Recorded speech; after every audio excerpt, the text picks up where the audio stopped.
picking up where we left off with talking about Jesus's prescription about how we should be having conversation with God. And yesterday we talked about being attention grabbing in our prayer, not attention seeking, because we don't need the validation when we go to pray, because we know that we are validated. We know that there are promises and there's a plan for us, right? That's already been declared. So we need to be grasping what's the will, what's the promise. We need to be going into prayer trying to figure it all out, right? Getting into a space where we're trying to figure it out with God. And so if we're trying to figure it out with God, then we need to pick up with the next two verses of Matthew chapter 6, which are verse 7 and 8, because that's where we left off. And it says, and it reads like this in the New King James Version. And when you pray, do not use vain repetition as the heathens do, for they think that they will be heard for their many words. Therefore, do not be like them, for your Lord knows the things you have need of before you ask Him. So, this is going to get a little tricky. Right here, we have Jesus clearly stating to us that He is not interested, or God is not interested in having a conversation that is about us just rambling on about nothing. God is looking for conversation where we are going to shoot straight. We should be shooting straight. And so this brought me to the thought of working as a director of operations at a charter school.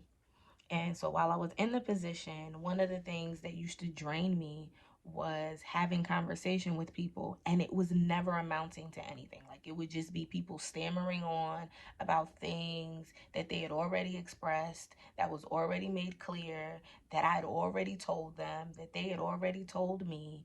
I couldn't and I didn't. It was just driving me up the wall. And I would always say, when people would come to me, just shoot straight, right? Like, or I would say to them, I'm just trying to shoot straight. I just need to shoot straight. And I think we need to be really, really clear as we consider conversations, and even conversations that we are part of in the physical space, that we want people to shoot straight. We want to really know what's at the heart of the matter. What's the heart of desire? Why are you desiring that, right? And so that's the same space or same approach that we should be taking when we're praying to God. When we're having conversation with God, that we need to consider, are we shooting straight? Are we being clear about what we want, or are we just repeating things just because we want to be seen? Because sometimes repetitive nature of things are done in hopes that we'll be seen, right? And we don't need to worry about being seen, because we serve the God whose name is El Rohi, which means the God who sees us. And so that's something completely different. But we do need to be really clear that God sees us. Even this verse says it, like, He knows the things that you need. So we don't have to be repetitive in a prayer about things. My pastor, the Reverend Dr. J.G. McCann, would say, you don't have to be long to be effective with prayer. So we don't have to be long and arduous about our prayers. We can be clear and straight to the point. And we also need to consider, what are the things that are stopping us from shooting straight, right? One of the things that I realized is that when we are not shooting straight is because we don't really know um, what we're shooting for, right? Like, so what are you really desiring? What do you really want?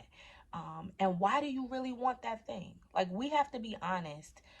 Why are you praying for this? What is the hope to get out of this? Sometimes we pray for a man, or we pray for a woman, or we pray for a job, or we pray for this because we're wanting to get something, instead of shooting straight, right? So instead of saying, God, I'm really struggling in my loneliness, I really need to deal with this. We start asking for a man. That you don't need to ask for that. You don't need to ask for a woman. You don't need to ask for a man. You need to ask God to equip you to deal with your loneliness. Or right, or you're sitting there praying for a new job because you're sick of your boss telling you what to do. Maybe you need to be praying, God, show me how to deal with how to deal with someone being above me, or how to deal with being a servant, right? Like what do you really need to pray about, right? So that we don't have to be repetitive about those things that are really not what we really should be asking for. We also need to be really mindful too of sometimes we repeat things because we're not clear about what God said, or we don't want what God said, right? Like you repeating and hoping that he gonna hear what you say, because you're not trying to hear what he says. So there's no need for you to keep repeating. It ain't gonna change. He's already clear about what's needed for you, so he's gonna give you what you need. So you don't have to keep repeating um that thing. Be clear about what the promise was. And so if the promise is I need you to be in this job so that you can deal with being a servant, if it's I need for you to deal in this space of being alone so that you can deal with whatever broken spaces you have, so that you can deal with your mouth, so that you can deal with your mind, so that you can be whole for the next part, right? Like we've got to deal with that, and we need to pray about those things. And it's also to be clear that we don't want to be showy. Ain't no need to be showy. Just be honest. Um, the best conversations that I've ever had in life have never been about the show. They have been about the honesty. So today, take a moment and consider, are you shooting straight with God? And what's keeping you from shooting straight with God? And be honest with yourself and sit and pray about those things, right? Like, God, I want to deal with what's keeping me from shooting straight with you in conversation.